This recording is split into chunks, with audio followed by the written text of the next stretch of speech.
अपने हाथ से रोटी बनाकर भोग लगाते, भगवान जी को बहुत प्रेम करते। और जब वो चक्की पीसते ना तो पसीना निकलता रहता, तो पीछे खड़े भगवान, सुनो भक्त क्या, अम्बरीश क्या कर रहे हैं, भगवान के लिए चक्की पीस रहे हैं कि आटा निकलेगा गेहूं से, रोटी बनाएंगे ठाकुर जी को खिलाएंगे। अब यहाँ वो गेहूं पीस रहे हैं और पीछे खड़े होके भगवान उनको पंखा कर रहे हैं। अम्बरीश ऐसे अपने पीताम्बर से भगवान श्रीमन नारायण, भगवान क्या कर रहे हैं, अम्बरीश जी को हवा दे रहे हैं और अम्बरीश क्या कर रहे हैं, चक्की पीस रहे हैं। और जब अम्बरीश को लगा कि कोई हवा कर रहा, पलट के देखा तो भगवान बैठे चरणों में गिर पड़े, प्रभु काहे अपराध करा रहे हो, हम तो आपके दास हैं और आप देखो हमें पंखा झलका रहे हो, कितना बड़ा अपराध हो जाएगा। अम्बरीश जी बोले, प्रभु ये अपराध हम सह ना पाएंगे।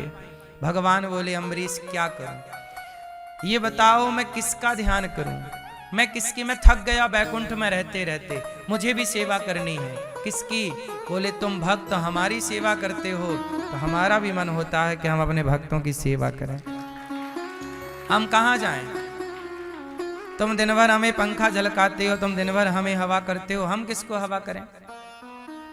भगवान भी बैकुंठ में बैठे बैठे थक जाते हैं, तब तो आते हैं राम बन के, कृष्ण बन के, नाना प्रकार के अवतार लेकर।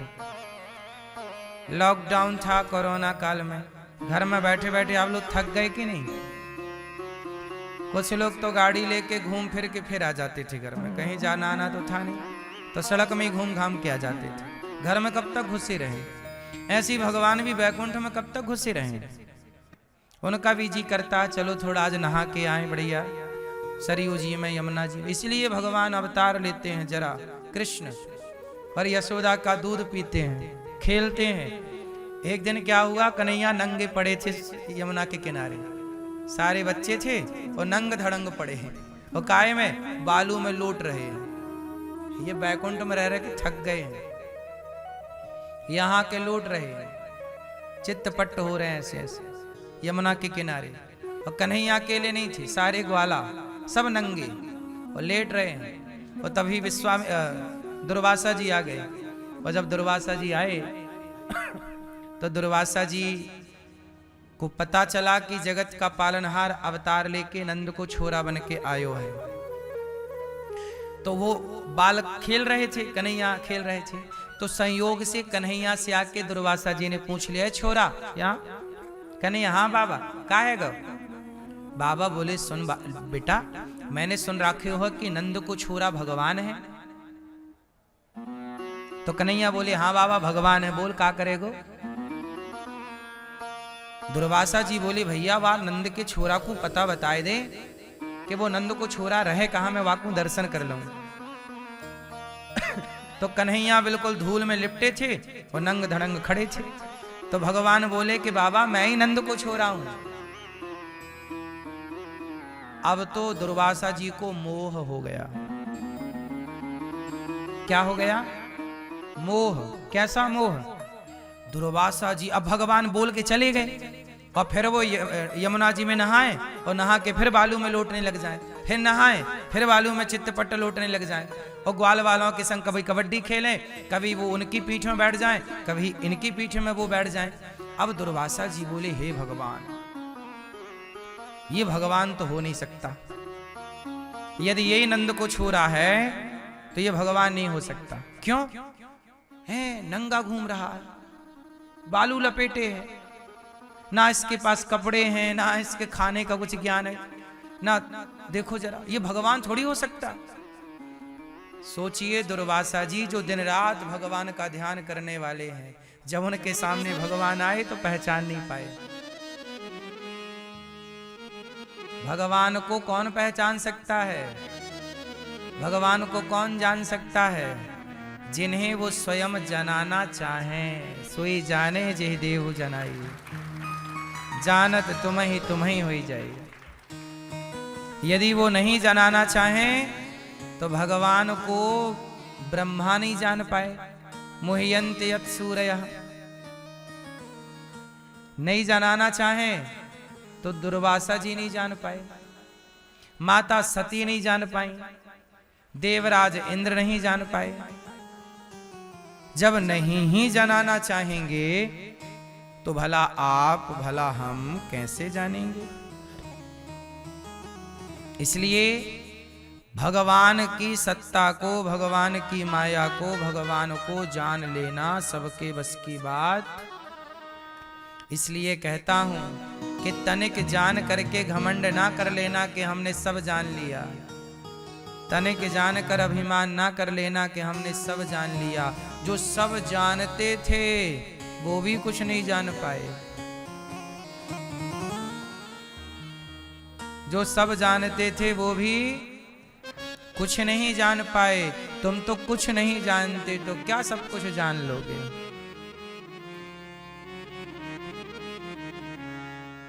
मोहियंत यत्सूरयः, बड़े बड़े यत्सूरी, बड़े बड़े लोग मोहित हो गए। अच्छा, जब दुर्वासा जी को मोह हुआ तो सुनो क्या हुआ। दुर्वासा जी को जब मोह हुआ ना, तो दुर्वासा जी को मोह हुआ, भगवान समझ गए कि बाबा चक्कर में पड़ गए। तब भगवान ना छोटा सा मुंह खोले, वही बालू पर लेटे कन्हैया नंग धड़ंग मुंह खोले। और जब मुंह खोले ना तो दुर्वासा जी समा गए भगवान के मुख में। और दुर्वासा जी जब मुख में समाए तब दुर्वासा जी ने भगवान के भीतर सब कुछ दर्शन किया, पूरा ब्रह्मांड देखा। अंदर भी कृष्ण लीला देख रहे हैं, नंद को छोरा बालू में लौट रहा है। और दुर्वासा जी अंदर पूछ रहे, दुर्वासा जी खुद दुर्वासा को देख रहे हैं भीतर कि एक दुर्वासा जी मोह में पड़े हैं। अब दुर्वासा जी समझ गए, हे भगवान ये तो प्रभु की लीला है। सब कुछ दिखाया, ब्रह्मांड दिखाया, सब मतलब स्वर्ग दिखा, अतल वितल सुतल तलातल रसातल महातल पाताल भूर व स्व महरलोक सत्यलोक जनलोक तपलोक, जितना कुछ था रोम रोम प्रतिवेद कहें। ब्रह्मांड निकाया निर्मित माया रोम रोम प्रति वेद कहें। जिनके एक रोम में अनेक अनेक ब्रह्मांड लटक रहे हैं, वो सब कुछ पूरा सब कुछ दिखाया भगवान ने। बैकुंठ दिखाया, भगवान के प्रकट होने की लीला दिखाई, सब दिखा दिया। अब तो दुर्वासा जी रहे भीतर, और जब भीतर रहे तो ऐसा लगा कि कई कल्प बीत गए। वो बाहर आए तो दुर्वासा जी भगवान ने फिर बाहर खड़ा कर दिया। दुर्वासा जी बाहर खड़े, और जब बाहर आए तो लेट गए कन्हैया के चरणों में। ब्रजवासी बोले, लाला ये बाबा को कहा है गौ? कन्हैया बोले कि अकल ठिकाने लग गई। अक्कल ठिकाने लग गई। दुर्वासा जी चरणों में पड़े हैं, हे प्रभु क्षमा कर दो, आप तो करो लीला, ये बालू में खेलो। कई बार भगवान की लीलाएं इतनी सहज और सरल होती हैं कि सामान्य प्राणी समझ नहीं पाता। और की क्या कहें, भगवान शिव की शक्ति नहीं समझ पाई। माँ जगत जननी जगदम्बा माता सती जब राम सीता माँ को खोजने लग गए, और ऐसे रो रहे हैं राम, इतना ओरिजिनल रो रहे हैं राम कि माता सती को मोह हो गया। ये राम भगवान नहीं हो सकते, ये भगवान नहीं है। भगवान होते तो कोई पत्नी के पीछे भागते। माता सती ने बहुत, शंकर जी ने बहुत समझाया, नहीं सती देवी ये भगवान है, ये सच्चिदानंद स्वरूप है, ये भगवान है। नहीं मानी तो ठीक है, जो तुम्हारे मन अति संदेह हो, बहुत संदेह मन में, जाओ परीक्षा ले लो। अब हुई है सोई जो राम रचि राखा, को करी तर्क बढ़ा वहीं शाखा। जब आपके समझाने से लोग ना समझें तो समझ लो कि वो ईश्वर की मर्जी है। अब तो ईश्वर आनंद लेना चाहते हैं, ये सब खेल ईश्वर का है। आप प्रयास कर लो, समझा लो, सही मार्ग पे चल पड़ो, सही मार्ग दिखाओ, फिर भी कोई ना चले तो ये ईश्वर की लीला है, ये ईश्वर का खेल है। हम लोग ना खेल नहीं समझते। सच बताऊं, हम यहाँ बैठे हैं और आप वहां बैठे हैं, ये दास सुना रहा है, आप सुन रहे हैं, ये भी ईश्वर का खेल है। और सुनो, कई बार भगवान ना पिटवा भी देते हैं। माधव दास जी को पिटवा दिया इन्होंने। ये बैठे हैं, किसे पिटवा दिया? माधव दास जी नाम के एक भक्त थे जगन्नाथ जी में। ये बड़े मजे लेते रहते हैं। सम्मान मिले तो कृपा समझिएगा, और अपमान मिले तो भी कृपा। इसका उदाहरण दे रहा हूं, सुनो। माधव दास जी नाम के एक भक्त थे जगन्नाथ जी, बड़े भक्त थे। क्या हुआ, कटहल पक चुका था। कटहल समझते हैं?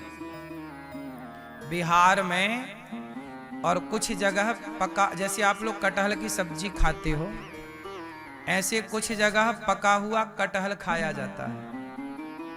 कटहल जब पक जाता है ना, अच्छी खुशबू आती है उसमें, और पका हुआ कटहल का गूदा खाया जाता है। तो जगन्नाथ जी बोले कि कटहल की खुशबू आ रही है। वो कटहल पक चुके थे, और जो वहां के राजा थे ना, उनका कटहल का बगीचा था। तो भगवान माधव दास जी से बोले कि चलो कटहल खाने चलते हैं। तो भगवान माधव दास जी बोले, प्रभु सवेरा होने दो, सवेरे अपन चलेंगे। पर आपका तो राजा चेला है, पूरा बगीचा आपका है, जितना बोलोगे सवेरे भोग लग जाएगा कटहल का। भगवान बोले नहीं नहीं, हमें तो अभी चलना है। तो माधव दास जी बोले ठीक है, फिर आपका मन है तो चलो। तो जगन्नाथ जी को लेके गए माधव दास जी। तो माधव दास जी बोले चलो, हम राजा साहब से बता देंगे कि जगन्नाथ जी का मन कटहल खाने का है, तो वो आपको एंट्री दे देंगे। भगवान बोले नहीं नहीं, चोरी से खाएंगे आज, बता के नहीं खाएंगे। पीछे के रास्ते से घुसते हैं बगीचे में। अच्छा, दोनों घुस गए, जगन्नाथ जी और। अच्छा, माधव दास जी बूढ़े थे, जगन्नाथ जी तो जगन्नाथ जी सदा जवान। घुसे पीछे बाड़ी बाड़ी तोड़ के। भगवान बोले माधव दास जी ऐसा करो, आप पेड़ पे चढ़ जाओ, और पेड़ पे चढ़ जाओ, और वहां से पके पके गिराना, हम समेटेंगे। ठीक है। माधव दास जी बूढ़े ठेले व्यक्ति चढ़ गए ऊपर। अब पके पके कटहल तोड़ रहे हैं, और भगवान खूब हल्ला कर रहे हैं। हाँ हाँ माधव दास, हाँ वो। भगवान बोले चोरी से घुसे हो, थोड़ा शांत रहो, आ जाएगा वो जो चौकीदार है। जगन्नाथ जी बोले आने दो आने दो। अब तो भैया सचमुच वो चौकीदार सुन लिया। चौकीदार को लगा कोई चोरी हो रही है, और जैसे ही चौकीदार ने सुना कि कहीं कुछ चोरी वोरी चल रही है, धम धम की आवाज, बड़ा बड़ा कटहल गिरे तो आवाज आए। अब लो भैया, जैसे ही चौकीदार आया, कौन चोर चोर चोर चोर चोर, वो चोर चोर कहा तो जगन्नाथ जी भाग गए। अब बूढ़े ठेले माधव दास जी चढ़े। अब माधव दास जी चुप बैठे ऊपर। फिर भी उसने पकड़ लिया, ए बाबा चोरी कर यहाँ। बाबा बोले भैया मैंने नहीं चोरी की, वो जगन्नाथ जी का मन था, भगवान का नाम ले रहा, बच रहा। उड़ा हे भैया, उतर के खूब मार लगाई चौकीदार ने। वो मारा ही नहीं, चल तेरे को राजा के सामने पेश करेंगे। वहीं ना अपनी कोठरी में माधव दास जी को बांध दिया रस्सी से, भाग मत जाना।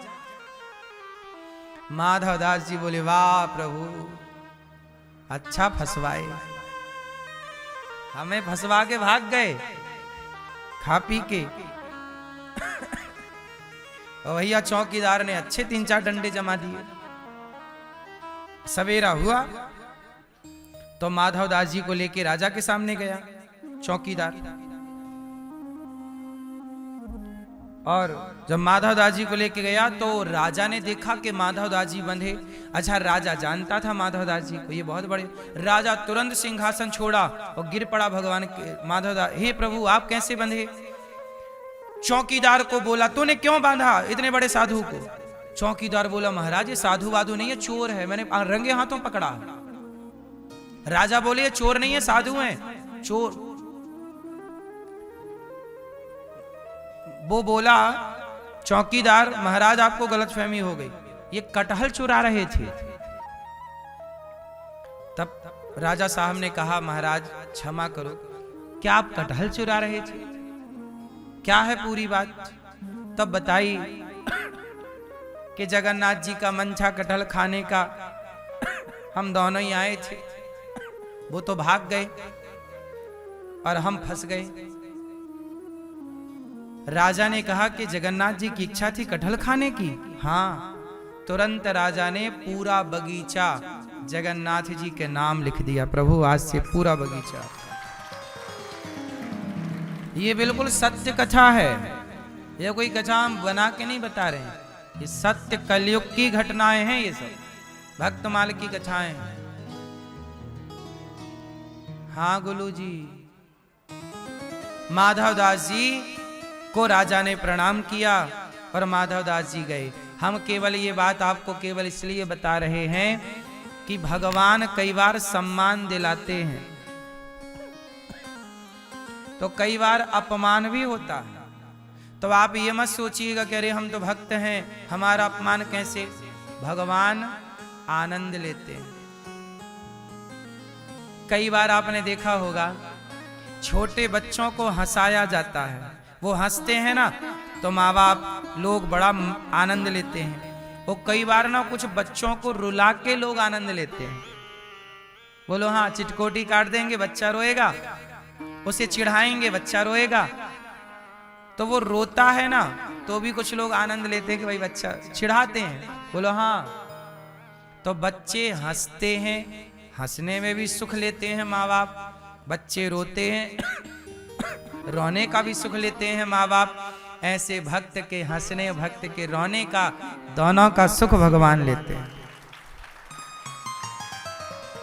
इसलिए सम्मान मिल जाए तो कृपा, अपमान मिल जाए तो कृपा, जीवन मिले तो कृपा, मृत्यु मिले तो कृपा, यश मिले तो कृपा, अपयश मिले तो कृपा, हानि मिले तो कृपा, लाभ मिले तो कृपा। जो हर परिस्थिति में कृपा का अनुभव करता है वही भक्त होता है। वही भक्त की परिभाषा, सीधी परिभाषा है भक्त की, जो हर परिस्थिति में कृपा का दर्शन करे, जो शिकायत ना हो। अब माधवदास जी ने शिकायत थोड़ी की कि आपने पिटवा दिया। और ये कथा केवल माधवदास जी की नहीं, कितने भक्त हैं जिनकी खूब पिटाई हुई, नहीं हुई? और की तो छोड़ो, विभीषण की पिटाई हो गई। रावण ने जमाया लात। अच्छा, विभीषण को लात सही मारा कि गलत मारा रावण ने? हैं? क्यों? ठीक पड़े कि नहीं? ठीक पड़े विभीषण को। क्यों? क्योंकि बिना लात खाए ये राम की शरण में जाते ही नहीं। कुछ लोग ठोकर खा के ही ठाकुर की शरण में आते हैं।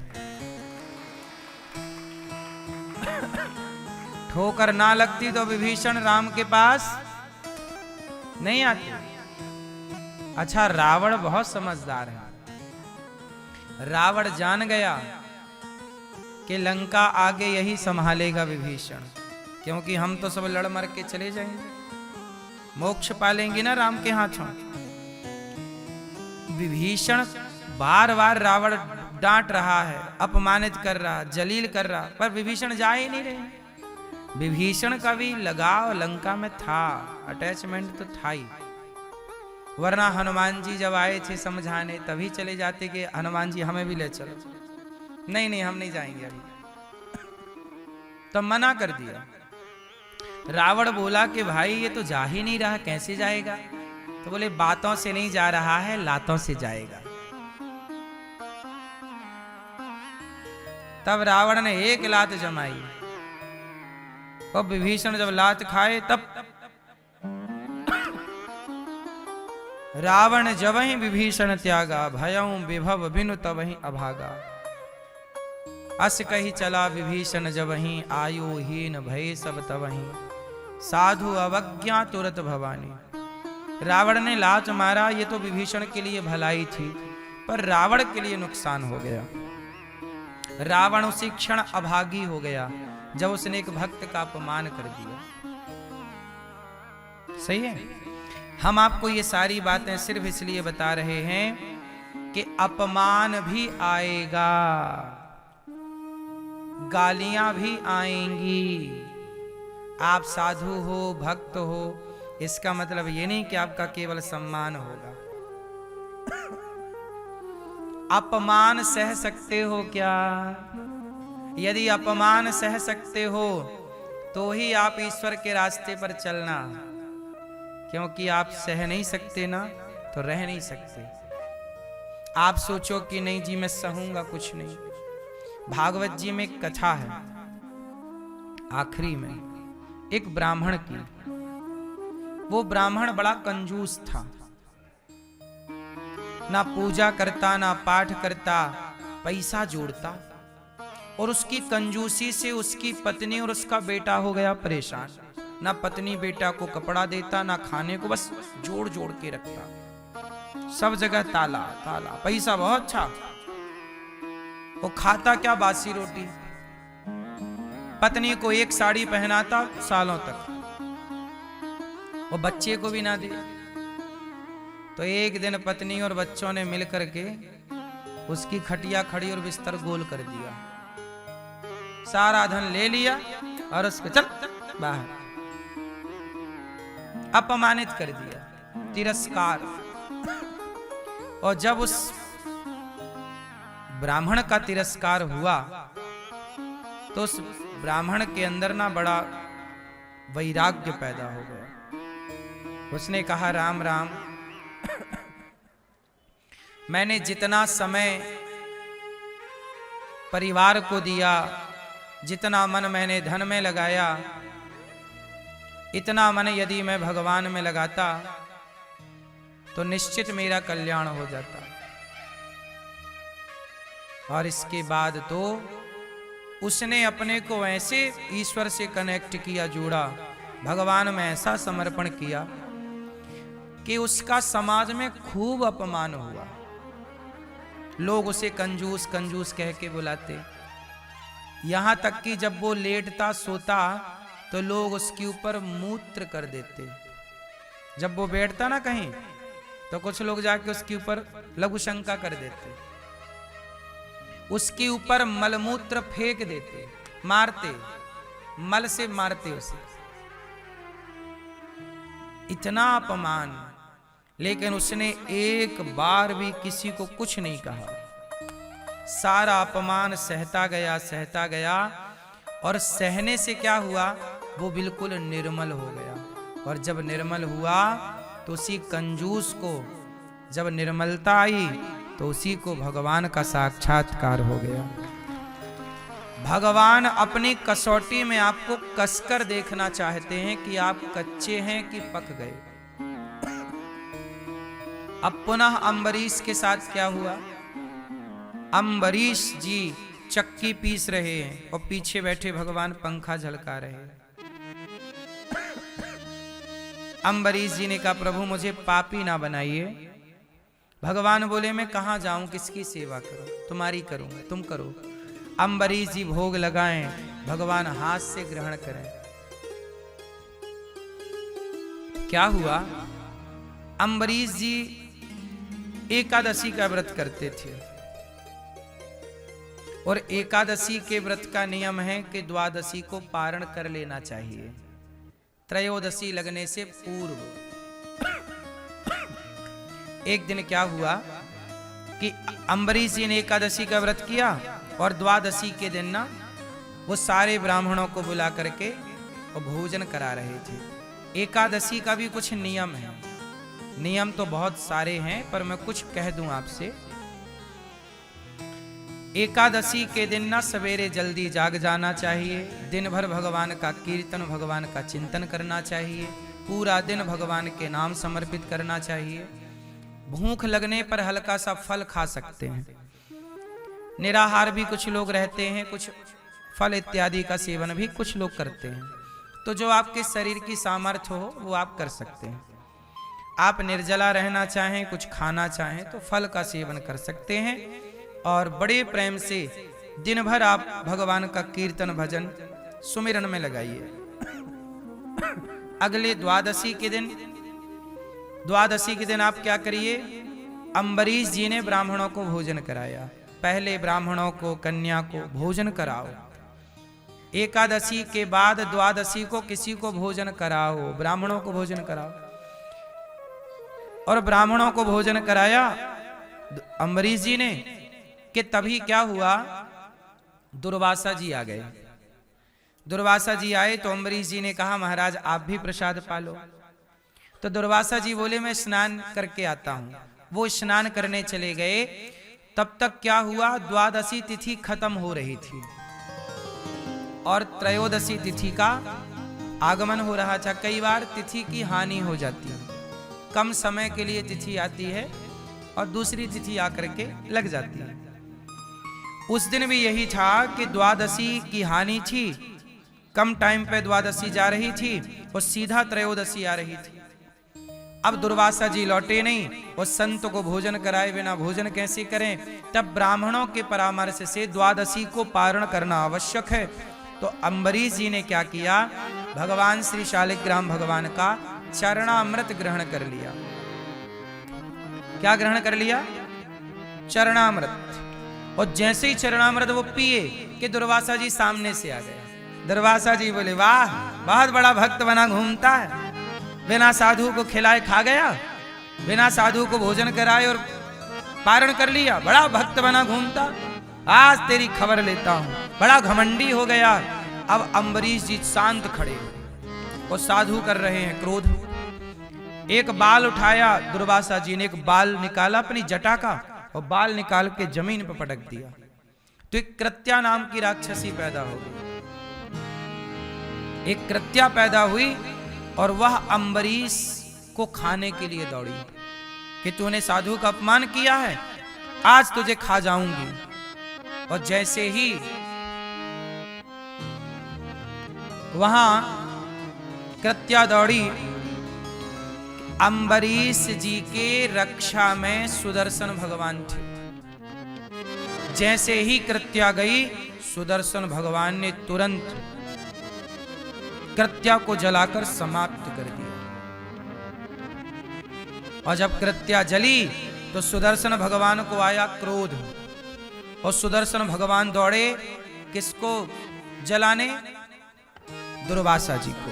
अब दुर्वासा जी की ओर सुदर्शन भगवान चक्र, अब दुर्वासा जी दौड़े, बचाओ बचाओ, कहां जाएं, हे शंकर जी आप बचाओ। शंकर जी के पास गए कैलाश। शंकर जी बोले बाहर रहो, अंदर मत घुसना, चलो चलो बाहर। ब्रह्मा जी बचाओ, ब्रह्मा जी बोले बाहर रहो, सुदर्शन से हम नहीं बचाएंगे आपको। तब कहां जाएं, तब भगवान नारायण, चक्र किसका है, भगवान श्रीमन नारायण, नारायण के पास गए। हे प्रभु रक्षा करें, हे प्रभु रक्षा करें। भगवान बोले दुर्वासा जी आइए। क्या हुआ, बोले आपका चक्र लगा है, पहले शांत करिए, वो जला रहा है, हमें जरा शांत करिए, हम मर जाएंगे, बाद में हम बताएंगे क्या हुआ, पहले। भगवान बोले क्षमा करिए दुर्वासा जी, आपने हमारा कुछ बिगाड़ा होता तो चक्र जरूर शांत हो जाता, लेकिन आपने हमारे भक्त का बिगाड़ा, आपने हमारे भक्त का तिरस्कार किया है। आप हमें अपमानित कर दो दुर्वासा जी, हम सह लेंगे। आप हमें गाली दे दो, सह लेंगे। आप हमें लात मार दीजिए, सह लेंगे। पर आप हमारे भक्त का अपमान करेंगे, हम तनिक बर्दाश्त नहीं करेंगे। हम तो भक्तों के दास हैं। भगवान बोल रहे हैं अहम भक्त पराधीन ये दारागार पुत्राप्तान प्राणान वित्तमिमं परम हित्वा माम शरणम याता कथम तांस्तक्तु मुत्सहे। जिन भक्तों ने हमारे लिए अपनी पत्नी, अपना पुत्र, अपना परिवार छोड़ा है, उन भक्तों को दुर्वासा जी हम कैसे छोड़ सकते हैं। जिन्होंने दिन रात केवल हमें स्मरण किया है, जिनका हमारे सिवा कोई नहीं है, ऐसे भक्तों को दुर्वासा जी हम कैसे छोड़ सकते हैं। आपने हमारे भक्त का तिरस्कार किया। अहम भक्त पराधीना यस्वतंत्रिवध्वजा, जाओ, यदि हमारा भक्त माफ कर दे आपको तो आपकी माफी है, वरना आज आपकी मृत्यु निश्चित, कोई नहीं बचा सकता। जाओ। अब दुर्वासा जी दौड़े दौड़े दौड़े, सब देवता सारी धरती दुनिया देख रही है, दुर्वासा जी भागे भागे फिर रहे। ये दुर्वासा जी भी छोटे मोटे साधु नहीं है, बहुत उच्च कोटि के साधु हैं, उच्च कोटि के भक्त हैं। पर ये लीला भगवान करा रहे हैं, दुनिया को मैसेज देना चाहते हैं, शिक्षा देना चाहते हैं। दुर्वासा जी गए अम्बरीश जी के आगे, अम्बरीश के आगे हाथ जोड़े, जैसे ही हाथ जोड़े अम्बरीश जी चरणों में गिर पड़े, हे महात्मा जी, हे दुर्वासा जी, हम तो आपके दास हैं। दुर्वासा जी बोले, अम्बरीश हमें माफ कर दो, हमने तुम्हारा अपमान किया, जल्दी सुदर्शन को क्षमा करवाओ, सुदर्शन को रुकवाओ। तुरंत अम्बरीश जी ने सुदर्शन भगवान की स्तुति की, हे प्रभु, यदि ये दास अम्बरीश भगवान का छोटा सा दास है और प्रभु हमारी सेवा भक्ति से यदि प्रसन्न है, तो हे सुदर्शन भगवान आप शांत हो जाइए। यदि मैं प्रभु का दास हूं तो आप शांत हो जाइए। यदि मेरा प्रभु के सिवा कोई नहीं है तो आप शांत हो जाइए। यदि प्रभु मुझे अपना मानते हैं तो आप शांत हो जाइए। सुदर्शन भगवान शांत हो गए। दुर्वासा जी जान बची। दुर्वासा जी ने प्रणाम किया, अम्बरीश जी ने प्रणाम किया। और ये कथा समाज को मैसेज देती है कि भगवान को लात मारोगे तो कुछ ना होगा। भगवान को लात किसने मारी? भगवान को लात किसने मारी? भृगु ऋषि ने। भृगु जी ने भगवान की छाती पे लात मारी तो भगवान ने क्या किया? भृगु जी के पांव पकड़ के बोले, भृगु जी आपके चरण बड़े कोमल हैं, हमारी छाती बड़ी कठोर है, आपको चोट तो नहीं लगी? ऐसा कह रहे हैं भगवान, लात खाके ऐसा कह रहे हैं, आपको चोट तो नहीं लगी? भगवान कहते हैं हमें लात मारो चलेगा, लेकिन रावण ने विभीषण को लात मार दिया, सर्वनाश हो गया कि नहीं रावण का? भगवान कहते हैं मुझे मार दो, मुझे गाली दे दो चलेगा, पर भक्त का अपराध मत करना। भक्त का अपराध करोगे तो भगवान कभी क्षमा नहीं करेंगे।